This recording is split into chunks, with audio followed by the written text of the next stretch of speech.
The United States lost thousands of aircraft in combat during the Vietnam War. Hundreds of airmen were killed, captured, or never found. Remarkably, though, nearly 3,900 lives were saved, thanks to the courage, determination, and teamwork of a unique chopper unit known as the Jolly Greens. Their objective? To locate and recover downed airmen behind enemy lines. This is the story of their incredible missions.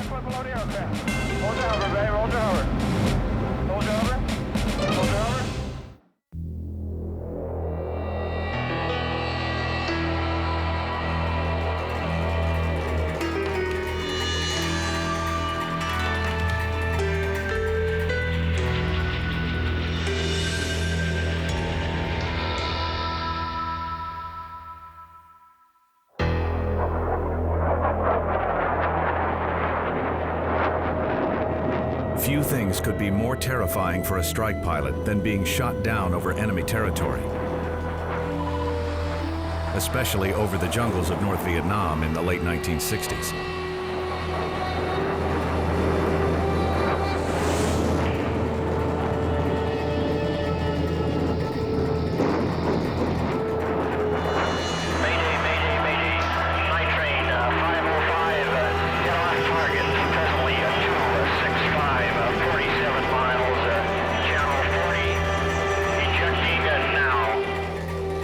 Ejection itself is violent but instantaneous. It is the thought of what lies ahead that is almost paralyzing.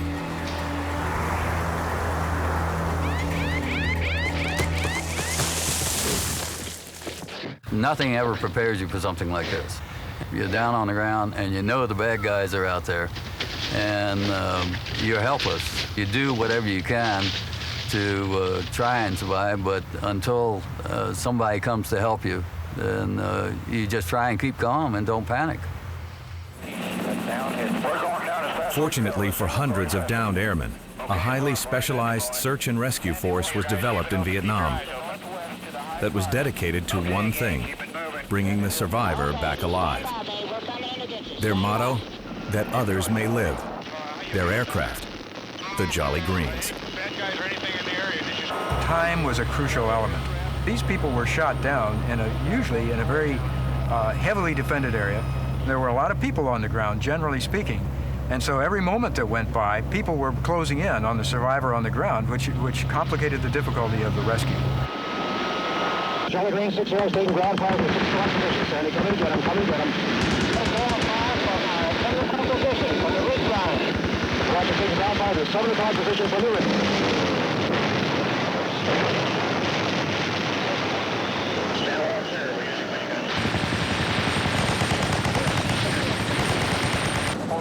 Essentially, what we were trying to do was prove that we could survive 0 knots in an environment where the individual we were trying to rescue had been unable to survive at 350 to 500 knots. 10 foot below the aircraft, 10 foot below the aircraft. Hold your hover, babe, hold your hover. You think about what you need to do and what you're going to do if things don't happen the way you expect them to happen. And then you just go do it.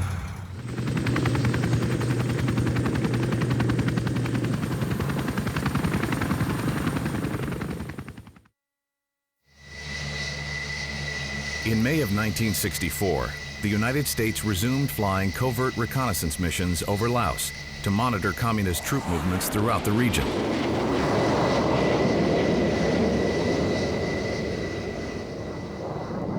The missions were launched from carriers off the coast of North Vietnam and by Air Force jets stationed in the south.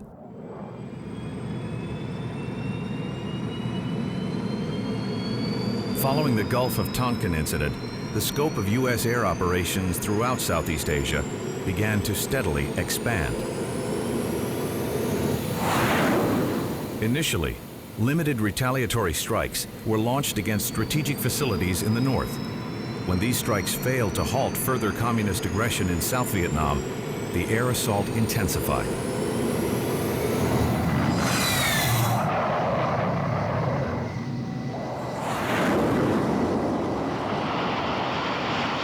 In March of '65, the U.S. initiated Rolling Thunder, a massive bombing campaign intended to send a clear message to Hanoi that further communist aggression would not be tolerated. Under the campaign, U.S. airmen drove progressively deeper into North Vietnam and Laos.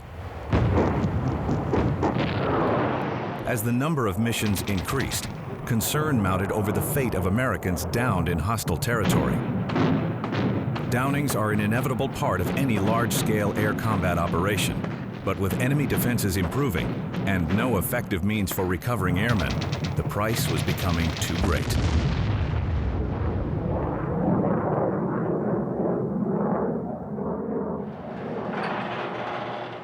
Prior to 1964, the recovery of downed airmen throughout Southeast Asia was a relatively unstructured and dicey proposition.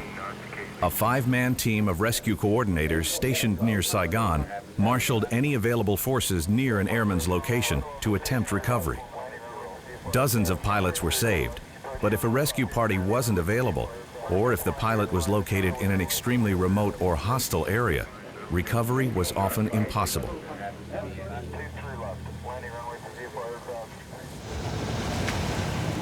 This all began to change dramatically in June of '64, when the U.S. deployed its first pair of Kaman H-43 Huskies to Nakhon Phanom Royal Thai Air Base.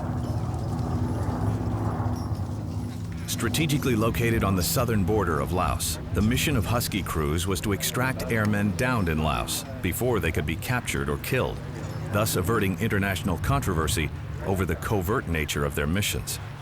However, the Huskies, also known by their call sign Pedro, were not well equipped for the hazardous long-range rescue role. Their primary use was in local base rescue. Equipped with twin counter-rotating blades, this unusual helicopter was highly effective at suppressing crash site fires and in picking up airmen who bailed out close to base. With limited fuel capacity, however, the Huskies were restricted to a relatively small operational area. As a result, aircraft damaged over northern Laos often had to be flown at least 50 miles south toward Nakhon Phanom. If the airman couldn't make it, he had to rely on covert forces operating in the area. Beyond that, his fate grew bleak. To extend their range, some Husky crews carried a 50-gallon drum of fuel and a hand pump in the cargo bay, allowing them to refuel while in flight. Homing in on an emergency tracking beacon carried by all pilots, the 4-man Husky crew scoured the terrain for the survivor. Armed with nothing more than M16s for protective cover and no armor shielding, it was vital for the vulnerable crew to get in and out as fast as possible. If the pilot was uninjured, a sling was lowered on a cargo hoist so that the airman could be brought aboard quickly. If he was injured, a crewman was lowered to the ground to help the pilot aboard.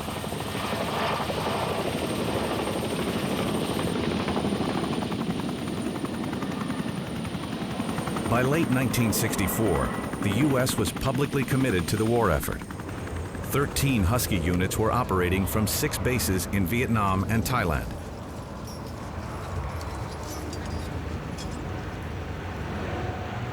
Rescue efforts were gaining momentum, but it was clear that a more capable recovery aircraft was badly needed.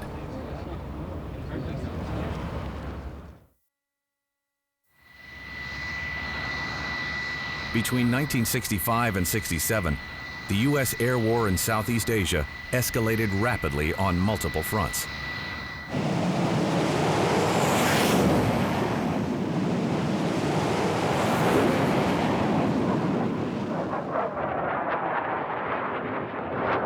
Air Force and Navy jets ventured deep into North Vietnam and northern Laos under Operations Rolling Thunder and Barrel Roll.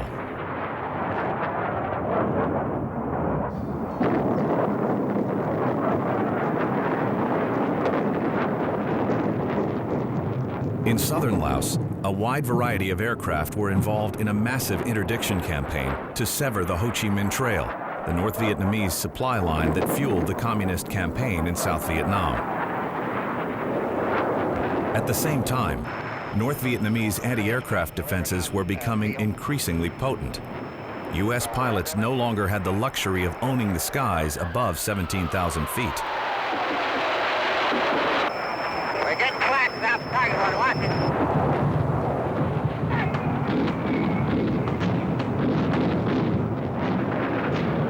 it. Bolstered by larger caliber anti-aircraft guns arriving from China, areas in and around Hanoi and the port of Haiphong became some of the most heavily defended positions in history.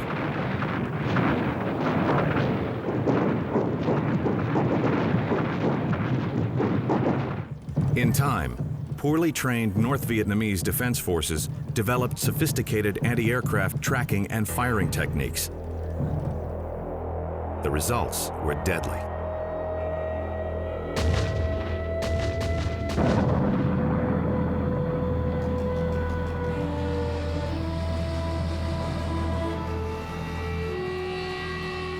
From 1962 through June of '65, 71 aircraft were lost to enemy fire. In 7 months alone, from July of '65 to January of '66, the number increased by more than 100. Even the most sophisticated and expensive strike aircraft in the world could not withstand the fierce anti-aircraft barrages over North Vietnam.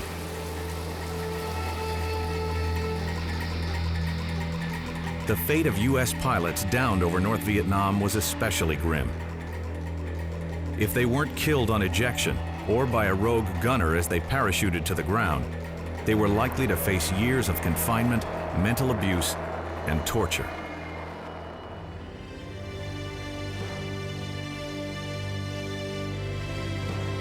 In December of '65, the situation began to improve dramatically with the arrival of the first Sikorsky HH-3s, otherwise known as Jolly Green Giants.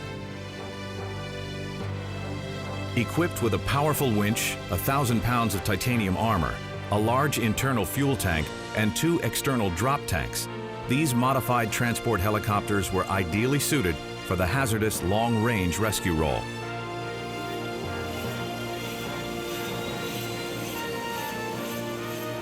The Jolly's unusual nickname was derived from a popular ad campaign for frozen foods and from their unusual green and brown camouflage scheme. By the time the first Jollies arrived, improvised recovery tactics had evolved into the concept of a well-coordinated search and rescue, or SAR, task force. During airstrikes, specially modified Lockheed C-130s orbited at high altitude, in close proximity to enemy targets. As the strike force approached, the crew of these Crown command and control ships monitored each pilot's progress with sophisticated tracking gear. Homing in on target, pilots continually reported the location and intensity of enemy air defenses.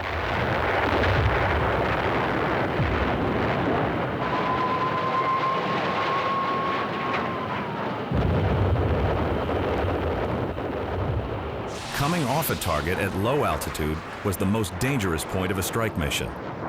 As the pilot struggled to climb out, he jinked back and forth in violent, evasive maneuvers in a desperate attempt to avoid the lethal barrage from below. Monitoring radio traffic, the crew of the command and control ship anxiously awaited the call that they hoped would never come.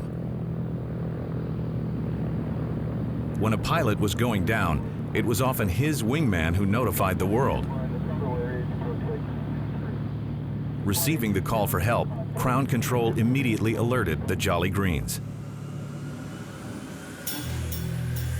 Scrambling from Udorn Royal Thai Air Force Base in northern Thailand, a pair of Jollies rushed to get airborne.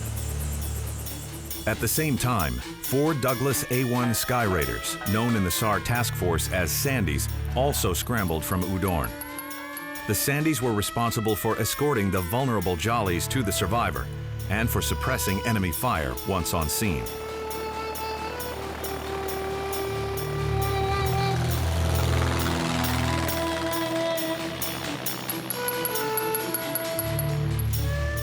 Frequently, forward air controllers, or FACs, flying Cessna 01 bird dogs, were the first to arrive over pilots downed in South Vietnam.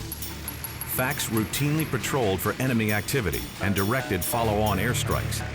They knew their areas of operation in great detail. Equipped with a radio and with marking rockets, FAC pilots provided valuable reassurance and advice to downed airmen and critical information to the task force on enemy threats and the pilot's position and condition. Monitoring all of the activity from high above, Crown Control continued to direct the rescue force in on the airman's position. If scrambled separately, the Jollies and their faster Sandy escorts would join up somewhere en route to the crash site. When time permitted, a tentative rescue strategy was worked out based on any preliminary reconnaissance information. One of our most basic tactics was to go in only in pairs.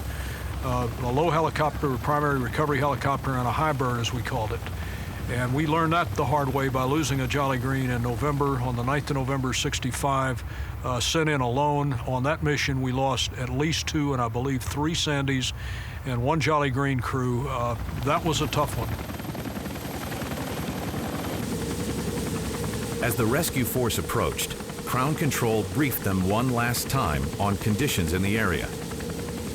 Once over the airman's position, the Crown Commander designated the lead Sandy pilot, or Sandy 1, on-scene commander. Breaking off from the Jollies and Sandys 3 and 4, Sandys 1 and 2 dove in on the approximate location of the downed pilot. The rugged, hard-hitting A-1 was ideally suited for the Sandy role. It had a 7,000-pound bomb load, 4 20mm cannons, heavy armor plating, and excellent loiter capability. Coming in low, the pilots began to troll for enemy fire.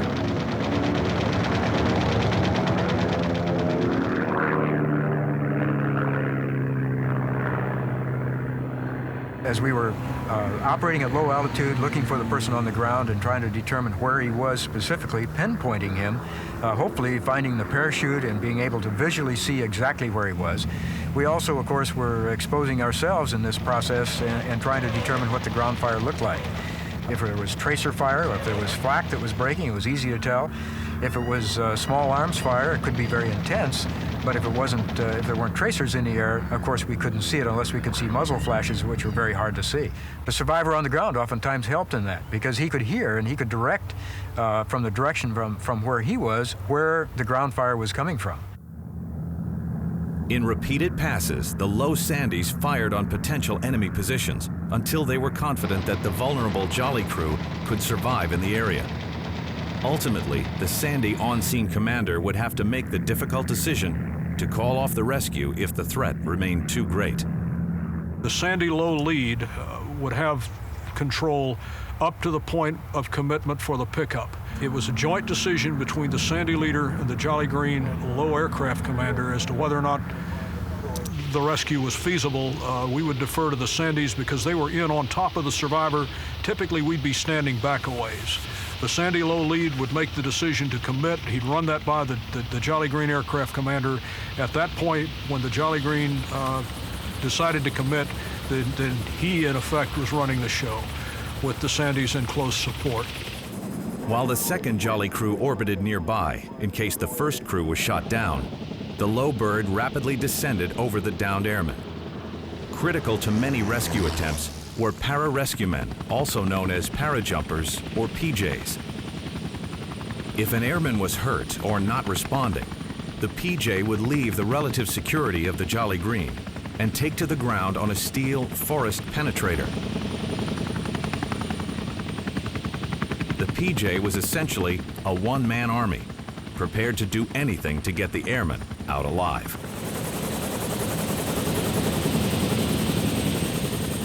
Once on the penetrator, the flight engineer quickly hoisted the PJ and survivor to safety. With the pilot aboard, the commander broke from his hover and rapidly sped from the area.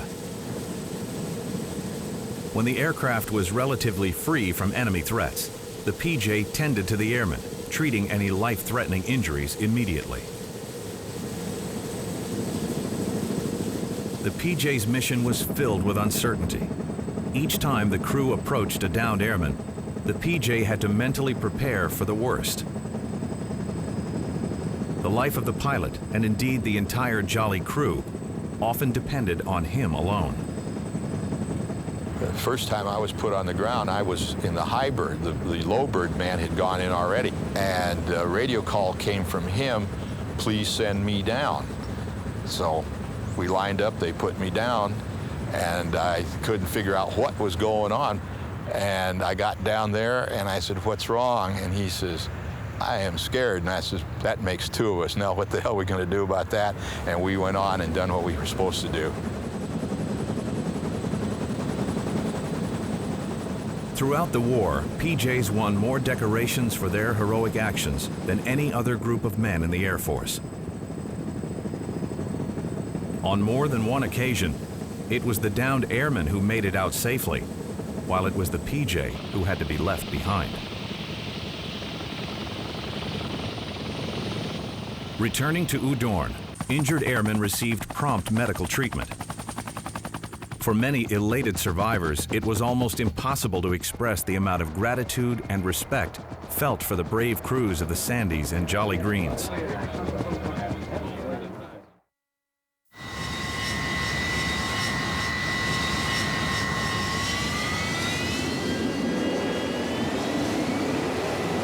On February 19, 1966, Captain Bob Green witnessed firsthand the incredible courage and determination of the SAR task force.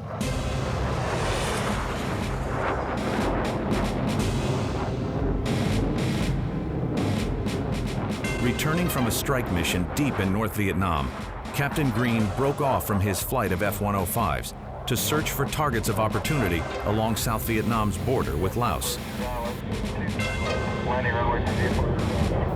I found a hole in the clouds and went down into Magia Pass. Now, Magia Pass is where the majority of the supplies for the Viet Cong in the south pass through.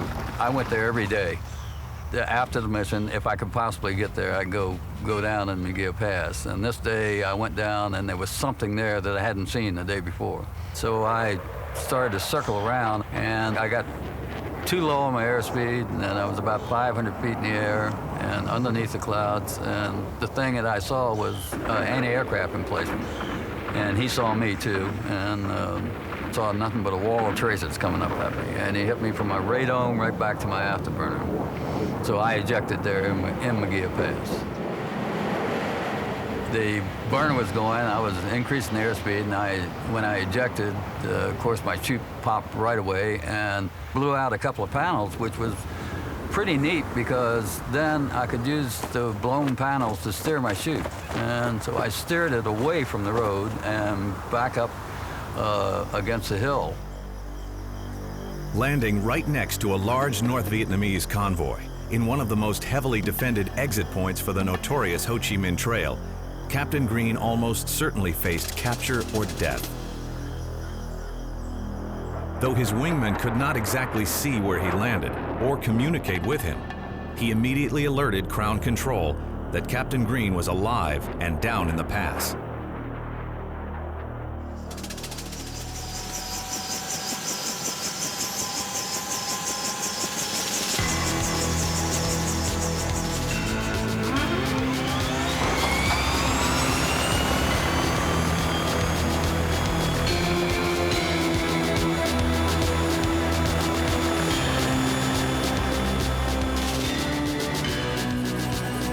Within minutes, a pair of Jolly Greens and a pair of Sandys lifted off from Nakhon Phanom and headed for the pass.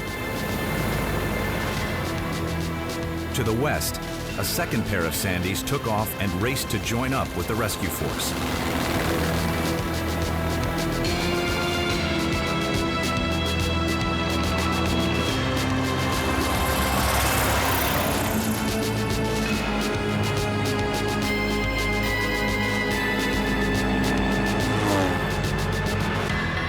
Crossing the Mekong River, the rescue team entered a deck of clouds that steadily climbed with the rising terrain.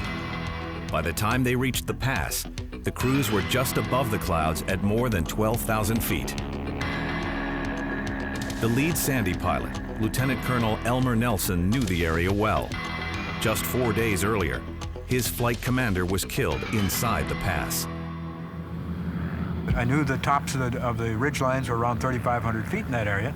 And as we started getting down towards 3,500 feet, we got a little bit ginger in terms of whether we were going to break out over the valley or whether we were going to run into some rocks that were on the edges of the ridges.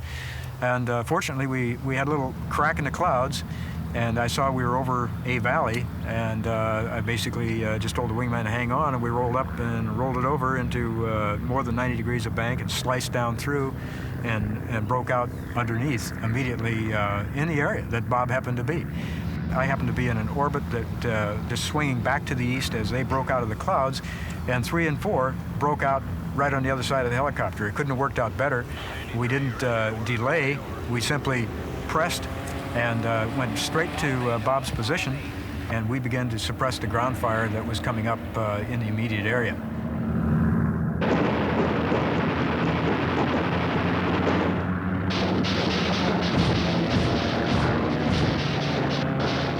Each time we approached his position, we would pick up very intense tracer fire. And at times the tracer fire was so intense that I couldn't believe the fact that the airplane wasn't being sieved. It was very, very intense. At that point, Sandy Lead contacted us and gave us the survivor's actual coordinates, which were down inside the pass. And the plotted position for the survivor was immediately south of a very heavy flak concentration. Marked it on my map, I looked at it, and I said to myself, maybe a 1 out of 3 chance of coming out of this one alive.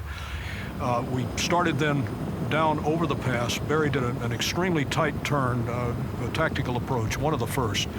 He didn't hesitate. There was no doubt that if we were going to do this, it had to be done very quickly. As we slowed down, you could begin to feel the aircraft shake and shudder from the hit of small arms. I wasn't terribly worried about them. My main concern was the 37 millimeter to the south. We were faced west. We were in a hover. I was looking out to the south, thinking that when the 37s opened up, perhaps I could vector Elmer in on one of these things and take it out before they finished us off. I saw a red flash, and I thought, yep, that's it. Followed by a whole series of additional flashes and a bunch of dirt and garbage thrown up, and a Sandy, an A1, flew into my peripheral vision, and that was a very welcome sight.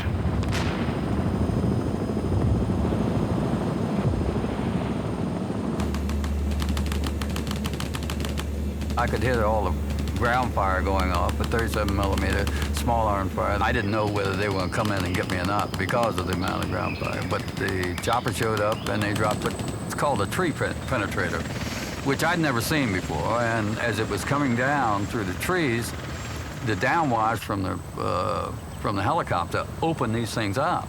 And I looked at it, I said, boy, I got the seat. Well, they drop it down and let it hit the ground, get rid of the static electricity.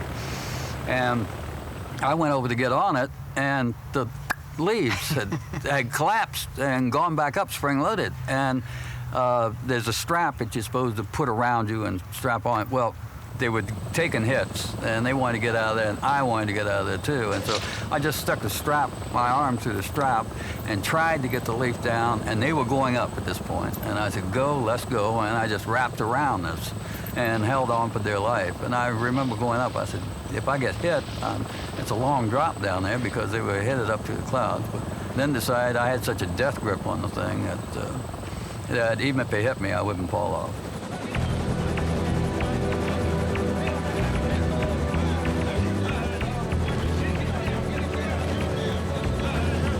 And then they pulled me up in the helicopter, and the paramedic got me inside and gave me a drink of bourbon, which I didn't particularly care for because I hate bourbon.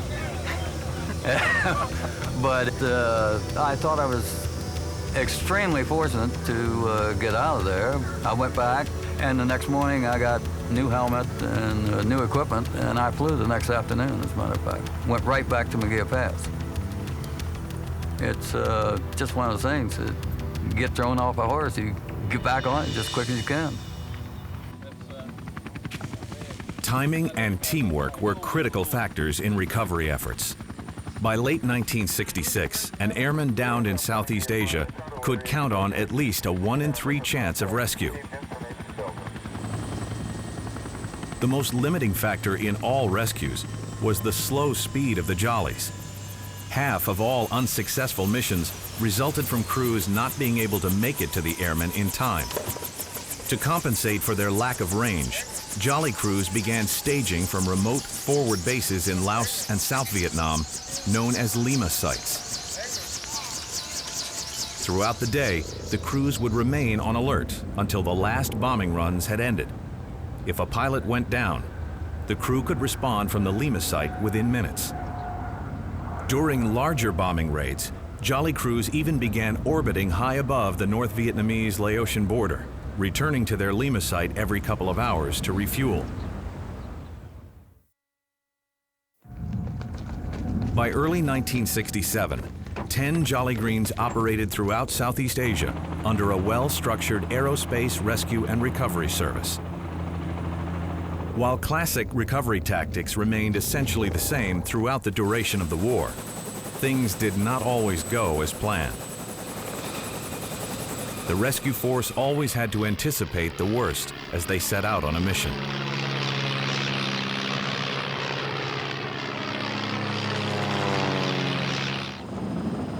On one occasion, an F-105 pilot was downed while flying cover for a rescue mission already in progress.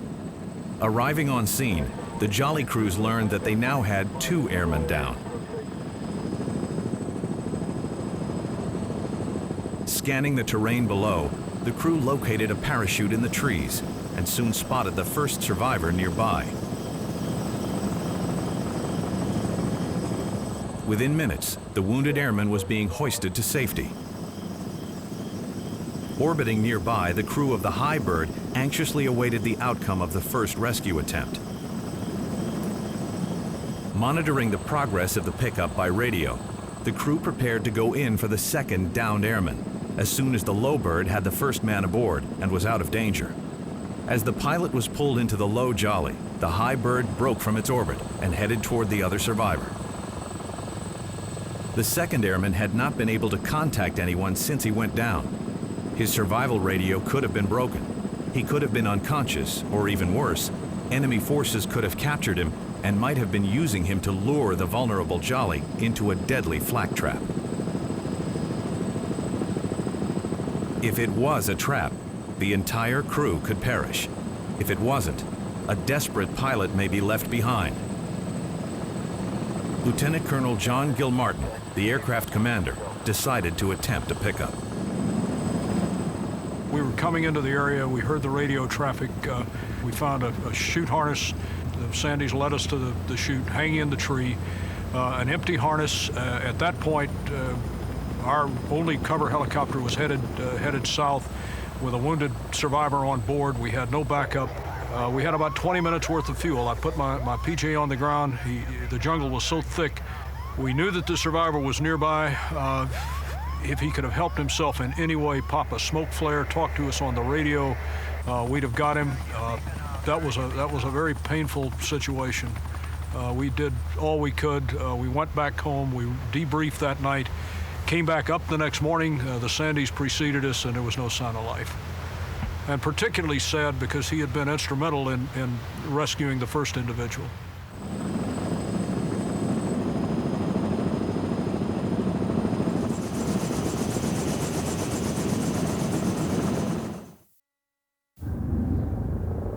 In September of '67, air rescue in Southeast Asia took a gigantic leap forward with the arrival of an entirely new generation of aircraft, the Sikorsky HH-53 Super Jolly Green Giant.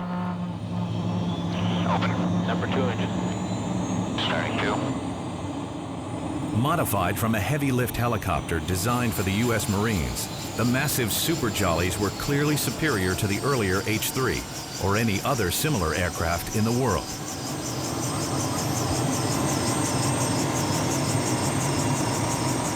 Weighing in at 20 tons, the 53s were nearly twice as large as the original Jollies.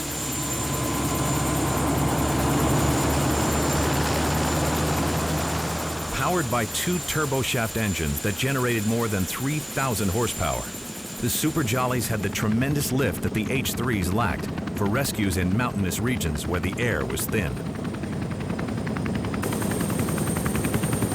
they also had the speed and range needed for rescues deep in northern Laos and North Vietnam. As additional HH-53s arrived throughout the late 60s, the SAR task force reached the apex of its capability. Forward air controllers operating in fast and nimble North American OV-10 Broncos often helped to pinpoint downed airmen with special laser designators and marking rockets. Vampire 26 here, and he's up on 243.0. He has a banked up flag. He'll be requiring a PJ. Make sure the Charlie's aware of this. All the while, the Sandys, who suffered some of the highest losses of any aircraft in Southeast Asia, continued to provide rescue escort in their beloved aging Sky Raiders. Right here, and he goes in to park the guns. Okay, you guys got me on the smoke. Okay, let's put your G's all around in smoke there. It looks like about 14-7 or something coming out there.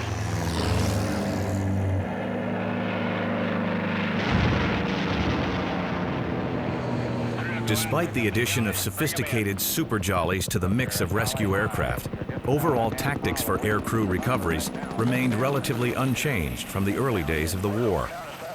Changes that did occurred within those tactics, in aircraft performance, and among the men who were still committed to the same fundamental goal, to bring the pilot back alive. The 53s advanced their operations tremendously. It was so different because you had a highly sophisticated gun system. You could walk around in the aircraft. You could carry a lot of equipment that you thought you might need. It had the speed, duration. However, the rotor wash that it pushed down that you had to come up through was right at the hurricane force winds. But it sure gave you a good feeling to have that big aircraft just come in there, drop it, pick you up. You knew that you were going out and getting out of there.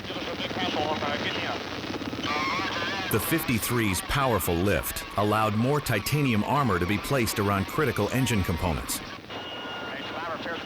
The massive size and power of the chopper also allowed crews to carry another pararescue man, boosting crew morale tremendously, especially for the PJs, who were now supported in their lonely missions on the ground. You had help that could be sent down to you in the form of another pararescue man. If you needed help, you just called and he was there. You had two more on another aircraft that was flying high bird for you. However, the other guys got more sophisticated too. They had better ways of locating you, they had better weapons, but it was a comforting feeling to know that you had more help to help you personally if you needed it on the ground. The addition of 3 7.62 millimeter miniguns, each capable of firing at 4,000 rounds per minute, were perhaps the Super Jolly's greatest asset. Green 6 Air taking ground fire to the 6 o'clock position. Sandy, come and get him, come and get him. From the ridge valley. Roger, taking ground fire to the 7. Charlie's over there. Okay, Charlie Green. With years of experience, Sandy's developed extremely effective close air support tactics, laying rockets, white phosphorus, and other ordnance, often within meters of rescue crews.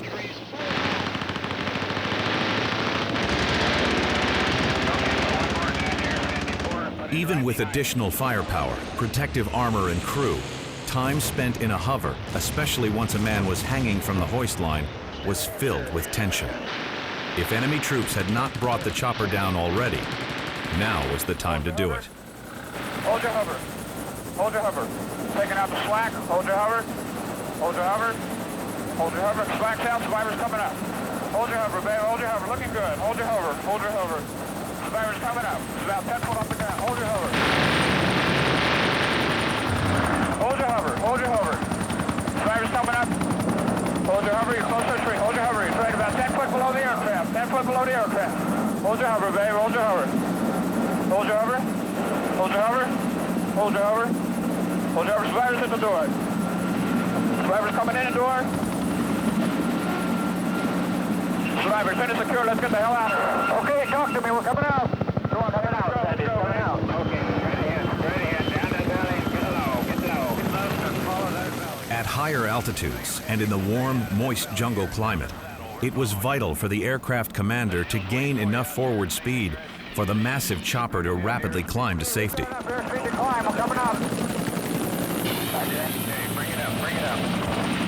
Charlie, how do you read San Juan, Victor? I read you loud and clear. Roger, 89 is VFR. Would you need a refueling to go back to 89, over? Roger. Roger that. With 2 PJs and plenty of room to work, crews could provide wounded survivors with even more thorough medical treatment during long flights back to base.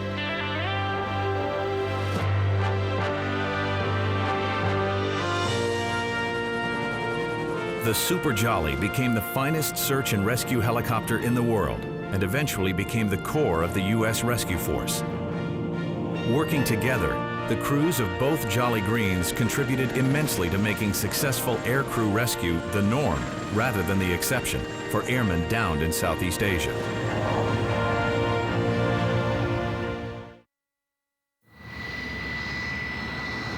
While the size of the rescue force and improved equipment were important factors in the growing success of air rescue in Southeast Asia, the fundamental strength of the entire concept came down to the crewmen alone. It was their incredible courage and teamwork that meant the difference between life and death for hundreds of airmen. On July 1st, 1968, Lieutenant Colonel Jack Modica and his flight of F-105s prepared to interdict a heavily armed North Vietnamese Army battalion amassed just 18 miles north of the DMZ. Dropping down to deliver his ordnance, Colonel Modica encountered heavy anti-aircraft and small arms fire.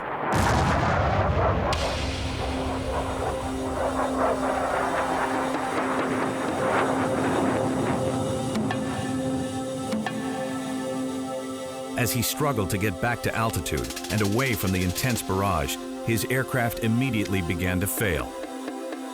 The entire instrument panel glowed with warning lights as tremendous heat began to build in the cockpit.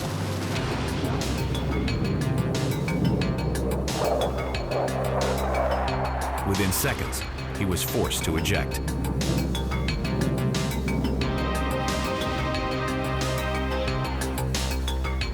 Having been unable to fly to a safer ejection point, he descended unconscious and injured into the enemy troop concentration. Throughout the first day, 3 rescue attempts were made, while dozens of aircraft struck enemy positions in the area. Colonel Modica would have to remain on the ground for the night.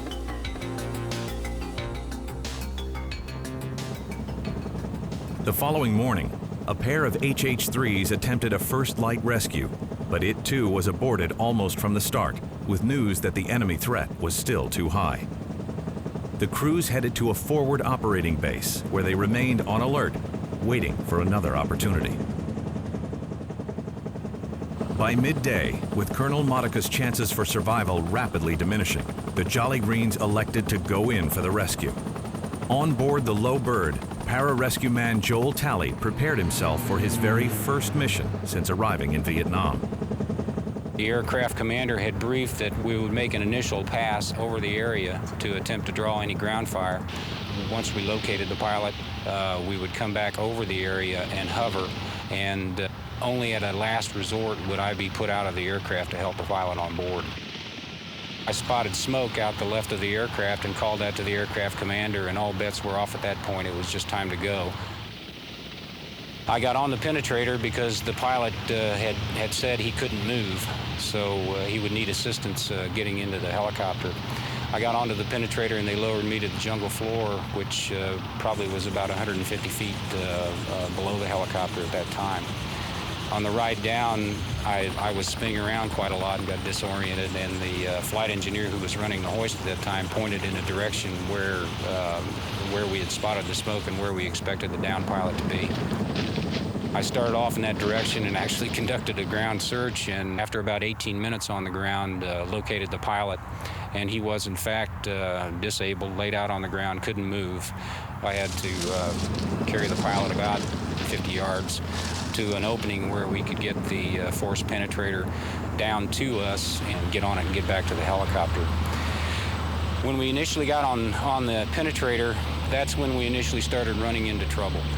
I told the pilot over the radio to take us up, And at that point, the enemy opened fire on the ridge, and I still thank that pilot for doing what he did, because he saved our lives down there. Actually, on the initial ground burst from the people shooting, he took a round right through the center windshield of the H-3 helicopter, but held that thing in a hover until he got us high enough in the trees where he could drag us off through the trees without injuring us.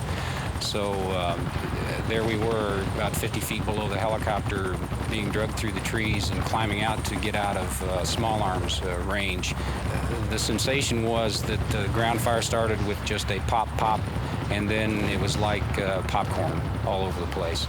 So we were scurrying to get to altitude and get out of that area. I would imagine it was about between 2,000 and 3,000 foot before we finally got in the helicopter.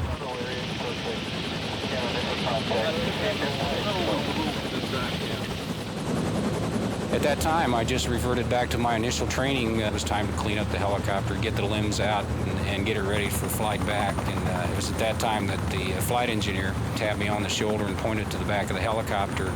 Because the doors were closed in the back, there were just beams of sunlight coming in all over, crisscrossing the back of the helicopter from the rounds or the ground fire which had penetrated the helicopter. So we were pretty lucky getting out of there.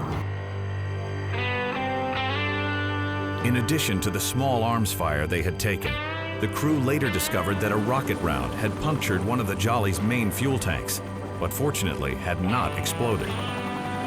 For his extraordinary bravery, Joel Talley was awarded the Distinguished Air Force Cross, one of the highest honors that a U.S. airman can receive.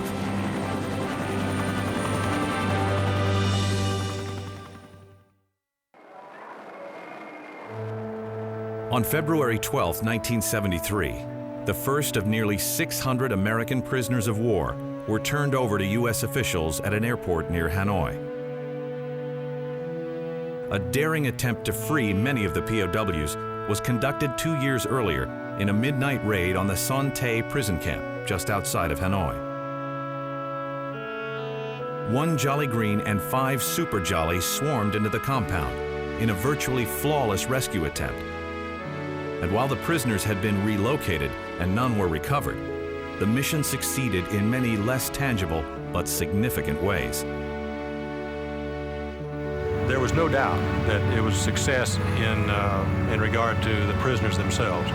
They had a better life after that. They were put together, they were all pulled into Hanoi from all over Vietnam and made to live together and given privileges they hadn't enjoyed in years. Sadly, many more airmen were killed or lost in action in Southeast Asia and would never make it home. However, hundreds of airmen did make it back safely, thanks to an extraordinary group of men and the special breed of aircraft they flew, the Jolly Greens. While it is the role of a country's military to produce men who are proficient at taking human lives if necessary, it is rare to find a military that produces a force of men equally proficient and well-equipped to save them. Yet that is exactly what happened during the air war in Vietnam. There was so much disillusionment by many service people in Southeast Asia about what they'd heard at home and all that. So occasionally at commander's call, I would remind them that it didn't matter why we were over there. Our job was just to pick these guys up. And I think most of the guys in my unit understood that and appreciated their mission. The United States knew no limit as to what they'd do to get a man out. There were limits to what would be effective, but the Air Force in Southeast Asia, from the 4-star down to Saigon on down, had absolutely no reservations in whatever assets we had, we'd throw them in for one man.